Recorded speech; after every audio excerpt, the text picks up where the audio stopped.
Hi, my name is Lisa and welcome to my channel, The Southern Seamstress. Thanks so much to everyone who watched last week's video and especially those who left me some nice, lovely comments. In today's video, I'm going to be reviewing two different patterns that I've made in the last week. The first one is the Kit Blouse by Seamwork Patterns, and the second one is a simple but cute romper from Indie Pattern that I purchased off of Etsy. I also have some lovely fabrics to show you from Mood Fabrics. So let's get started. The first pattern I want to review today is the one that I'm currently wearing, and it is the Kit Blouse by Seamwork Pattern. The fabric I chose to make it up in is this lovely linen from fabric-store.com. It's their IL019 bleach softened linen. It's considered an all-purpose linen. It's a medium weight. It is slightly translucent, which gives it sort of a dreamy look to me, and it has a really nice feel and a soft drape to it. On their website, it says you can make a bedding out of it, like I guess light blankets or pillowcases. I've also made a few little tea towels that I've embroidered with it. This is the first apparel that I've made. You can also make dresses and skirts, and I do plan to make those, but it'll probably be next summer before I get around to those. The Kit Blouse comes in two different size ranges. The first one is sizes 00 to 18, which has a bust of 32 to 46 inches, a waist of 24 to 38 inches, and a hip of 34 to 48 inches. The second range is 12 to 30, and it has a bust of 40 to 60 inches, a waist of 33 to 53 inches, and a hip of 44 to 64. So a very wide, inclusive size range for this top, and I think that's true with all Seamwork patterns. I made a size 2. I didn't shorten the body. It's not an extremely long blouse. I did shorten the sleeves by 1 inch because being 5'2", sometimes sleeves are just a little bit long for me in just normal sizes that aren't petite sizes. But it is not an extremely long top. But I really like this length. So I made a straight size 2. The only thing besides shortening the sleeves was I doubled the size of this tie because they show it tied in the back, but I prefer ties in the front, and so I doubled the length of the ties, and I really like how it gives a little special detail to the back with the crisscross as well as the bow in the front. It was a fairly simple pattern to make. It doesn't have very many pieces. It has a solid front, a solid back piece, the sleeve, the tie, and then the yoke has a facing on it. So I wouldn't say it's difficult, but I guess you have some pleating right here, some gathering, and then you also have a little gathering on your top of your sleeve. Now, on their patterns, they suggest putting 3 rows of basting in for your gathering, which I've always just done 2 in the past, and I did just do 2 on here. But I might try the 3. I can see where it would probably make your gathers evener than what they are with 2. One thing I like to do when I'm doing a row of gathering is if it says to gather between like 2 dots, like on the top of the sleeve it'll say gather between the 2 dots. I like to run my gathering like 1 inch past those dots because I never can get, if I stop at the dot, I never can get the gathering to stay right, you know, like 1 inch from the dot. It always wants to just you know, smooth out, I guess. So I think it works out better when you go a little bit past the dot so that you can actually gather in between the dots and not have any straight pieces on before you get to the dot, if that makes sense. But anyway, it was fairly easy. The interface, you have interfacing on the facing, and I just used sort of a light, I think I used a lightweight interfacing for that. And then I really like the sleeves where the elastic is. I just kept it kind of loose.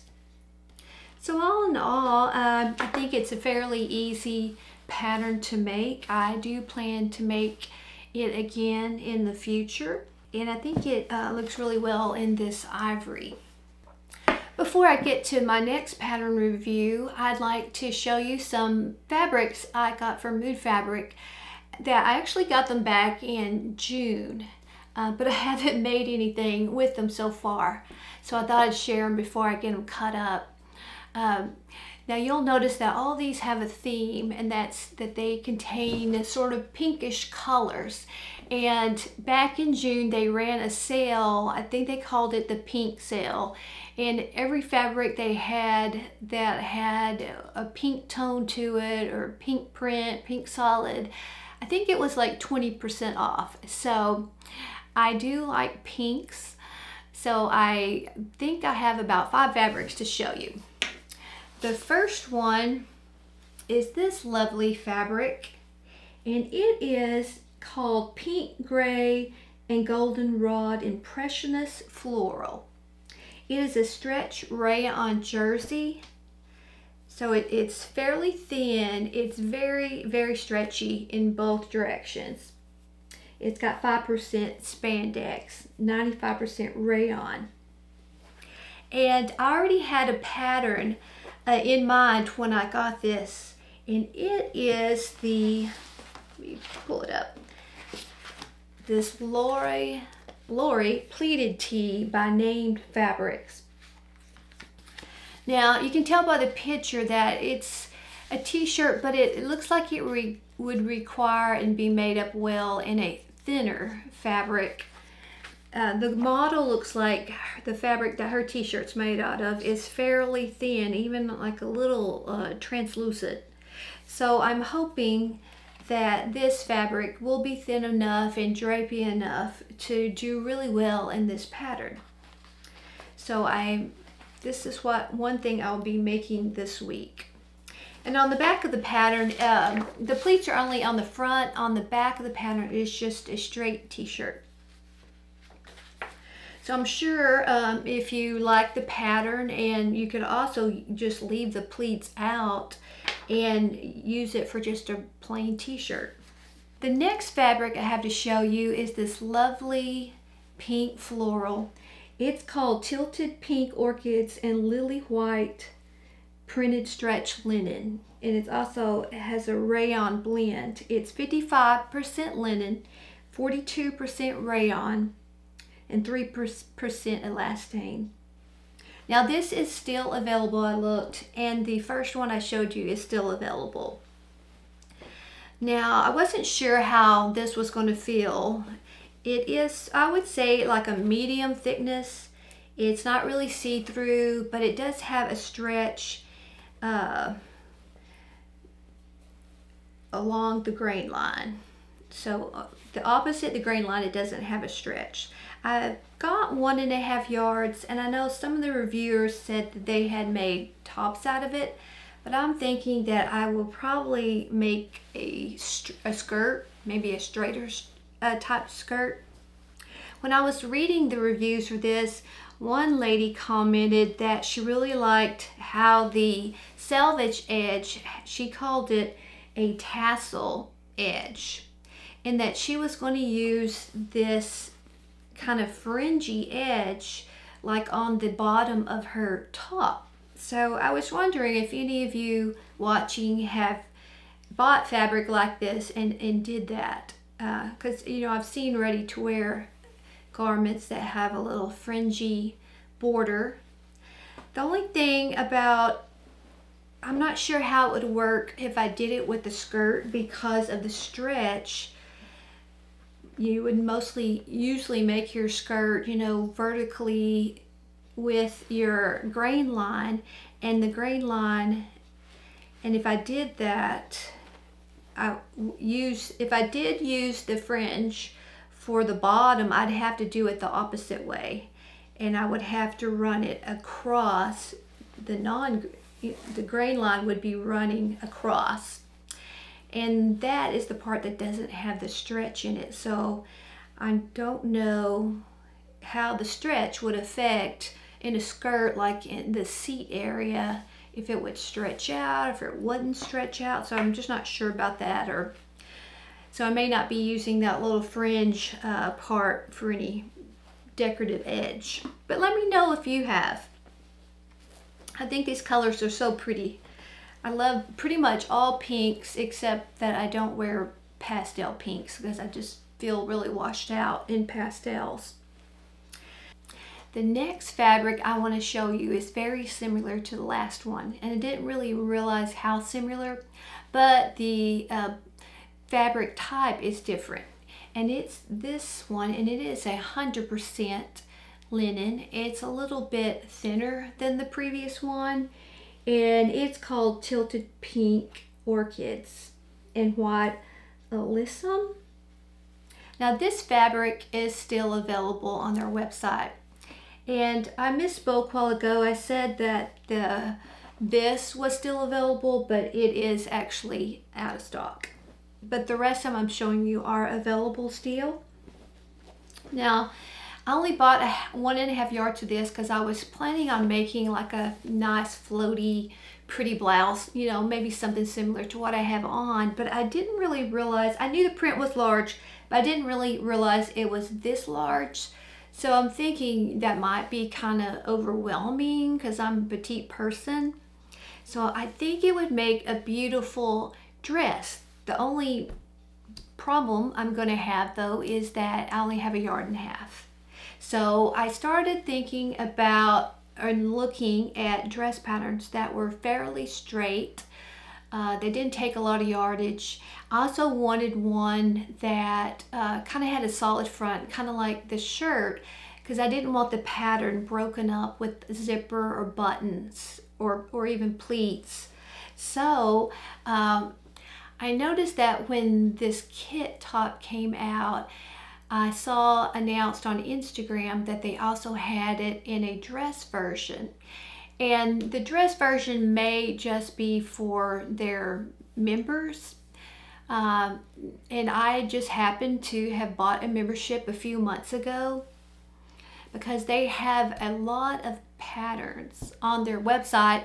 And if you have a membership, all the patterns are free. You can download, you know, all the patterns. I'm sure there's over 20, 30. I haven't really counted the patterns. I know I've been saving some, and there's probably at least 12 patterns that I want to make.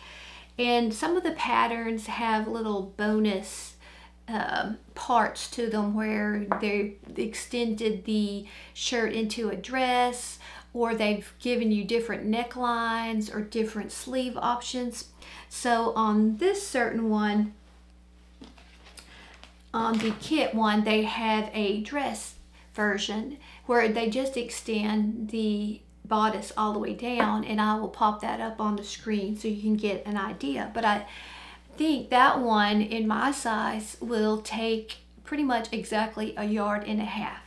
So this is one of the sews I'm going to be making this week. I know it's kind of late in the summer, but I haven't made a dress this year, so this will be my first dress, and I hope to at least get to wear it one time, and then I'll have it all ready to wear in the spring. So I'm excited about making that, and especially since I've already made the top, it should go really quickly. The next fabric I have is also linen, and it is just a solid bright pink linen. Let's see, it's called Grassmere Pink. It's a medium weight linen, 100%. Now, I bought 1 yard. I wasn't sure what I was going to make with this. I was kind of thinking, you know, these floral ones that I might, if I made tops out of them, that I may have some scraps, and I thought this might match or coordinate with one of those.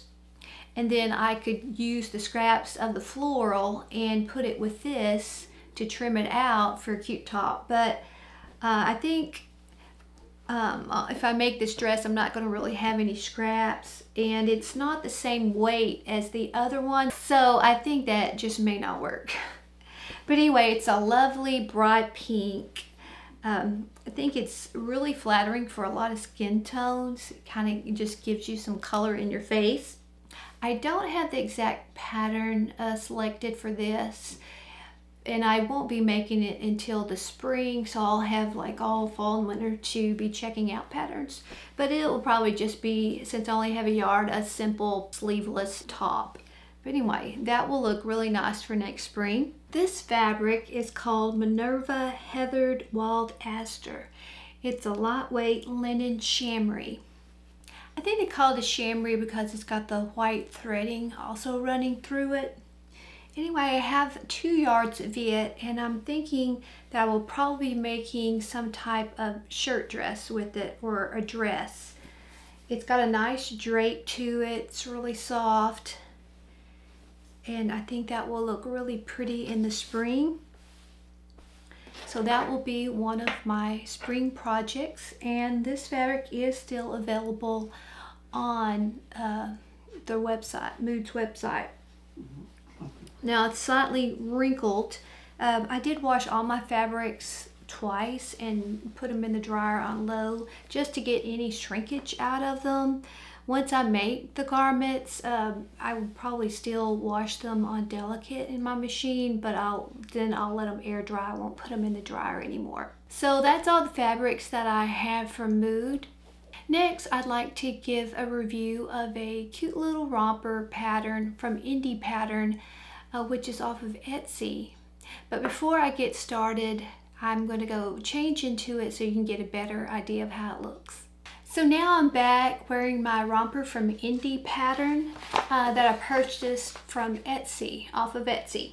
I made this romper from linen from the fabric-store.com, just like the kit blouse. This is also their IL019, and this color is called Asphalt, and it's also a softened linen.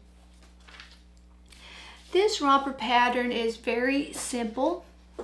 It only has 3 pieces. It has a front pattern, a back, and then the strap. So very simple. It's very beginner friendly. When I was reading the reviews, it got excellent reviews. A lot of people liked it just the way it was, but there were other people that said they needed to tweak it a little bit to fit them better. And I was definitely one person who had to tweak this pattern. This pattern comes in sizes extra small to double extra large, which is a bust of 29 to 48 inches with a waist of 23 to 42 inches and a hip of 31 to 50 inches. It's basically a pretty non-fitted garment if you make it just like the pattern. I started out with making one out of just some muslin to see, you know, how loose or fitted or how it was going to look. And just holding up the pattern, I could tell that it was going to be too long in the body, so I did shorten it by 2 inches. So I cut it out in the muslin, and I like the way the front looked. The front looked just like the model, but in the back, and I'll put up a picture of the back, but when you see this model wearing it, she kind of has her side turned. She's kind of got a turn in her side, so you're not seeing it just straight from the back view. And this just kind of gives it the illusion that it has a little bit of fit, a little bit of shape, I guess I would say, around the bottom area. But if you just saw it straight on from the back, there is no shaping. So I just felt like when I had it on the back, I was just kind of wearing a sack, and that wasn't very flattering. So I decided to do a few tweaks to it. One of the tweaks I did was in the pattern, which has 1/2 inch seam allowances, it just has you to turn down this top edge and the side edges. I think it has you like zigzag them or serger the edges so they don't ravel, and then you just press them down by 1/2 inch and sew it. Well, in this linen, I felt like, you know, it just wouldn't have very much body for this bib area. And also I wouldn't want to have those edges showing on the sides from the side view. So what I did was I cut a lining out of some cotton lawn that I had that was pretty much the same color. And I just lined it down to about right here before any of the legs start. So I lined it, and that way I could just seam the lining to the bib, and then I have this nice clean edge right here. Same with this. Also, I made the straps 2 inches longer because I just wanted to have something to play around with. And I did wind up using most of that length. I think I trimmed them maybe 1/4 or 1/2 inch from those 2 extra inches off. So to give the back more body, and I'll show you how mine is looking. And it did not look like this with just before I tweaked it. So if you make it just like the pattern, there's not going to be any dip along the back. So what I did to give it more shape was I took the back pattern and I just curved in the back seam. And I started about 2 or 3 inches below from the top. And then I stopped just a little past where you see this little, the side notch comes out.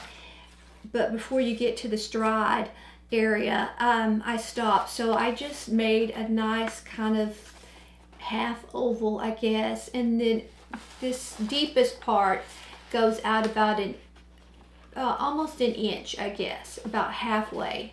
So I made this little dip, and then on the pieces I cut for the facing, I made the same dip.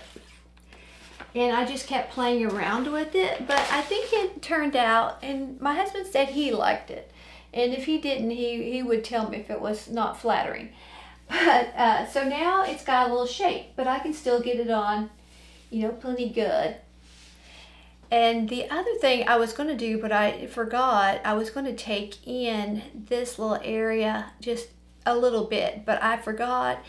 I'd already had my facing, and so it would have made it just too bulky without ripping it all out. But when I make it, if I make it again, instead of making the facing down here, because this area got kind of, I had to really work with it to get these 2 areas to join up, I would just suggest facing it to like right here before the sides meet up, and just have the facing come across here. But I think the facing just really finishes out the edges well. It also gives it a little more body. And, you know, unless you're making it with like denim or canvas, something like that, that already has a body to it. And I would still suggest, you know, finishing these edges out. You could probably use like a bias tape edging. That would give it a little bit of a clean finish if you didn't want to do a full facing. But I definitely think it looks better with the facing. And on the straps, to adjust those, I sewed them into the back when I was sewing the facing and the back together. And I just left this a little area open on each side. And then when I was trying it on, I could stick my straps down there. And then once I adjusted them, then I finished out the seam. I did also shorten the body by 2 inches. And where I shortened that was, I did it the same in the front and the back, but I did all the shortening above the stride. So I took off an inch right here, and then I took out 1 inch right here, just kind of evened out where I was taking. I didn't want to take it all out up here because then this narrower part would have been a lot shorter, so I kind of wanted to make it more even. I also lengthened the legs by a couple inches. I think I made my cuff, the turn up for the cuff, a little bit deeper, and then I just wanted the legs to be a little bit longer than what she had on the picture. So I think it turned out cute. I can still get it on and off pretty easily. You know, I have to kind of work the strap up on each side. Now, if you have any problems with that, you could put in some buttons. So what I would do if I was doing the straps with buttons, well, you could do it 2 different ways. You could either have the straps come behind the bib, and then the button would be on the strap and there would be a buttonhole on your bib. Or you could have it the opposite, where your strap, finish out the end of your strap, it would come on the top, and then you would have the buttonhole in the strap and the button on the bib. But if you're going to do that, I would definitely suggest some interfacing in this area, in this top area. You probably wouldn't have to do the whole thing, but I would do some interfacing in this top area because where you want a little bit more structure, where your button is going to be and where your buttonholes. So I think what I would do the version where the strap went behind. So I would put some interfacing across here, and then I would put my vertical buttonhole through all 3 layers. And then I would put my button on the bottom, and you'd probably make your straps a little bit longer so that the strap behind it would come, you know, down here, and then you have your buttons showing through the buttonholes right here. But that would make it very easy to get on and off. But I personally don't really have that much problems getting it on and off without having buttons. So I think it turned out fairly cute, and I think some people would be just as happy, apparently some of the reviewers were, just making it just like the pattern. So very easy. You're going to sew your 2 back pieces together, your 2 front pieces together. You're going to, first she has you though finish out the edges of the sides and the neck. Then you're going to sew the crotch area and then the side seams and attach your strap. So very, very easy sew. So that's everything I have to show you this week. I hope you enjoyed the video. If you did, I would really love for you to give it a thumbs up. And if you haven't subscribed already, I would love for you to hit that subscribe button. If you have any questions about the 2 patterns or the fabrics that I talked about, please just put those in the comments and I will get back to you on those. So I hope everyone has a great week, and I will see you in my next video.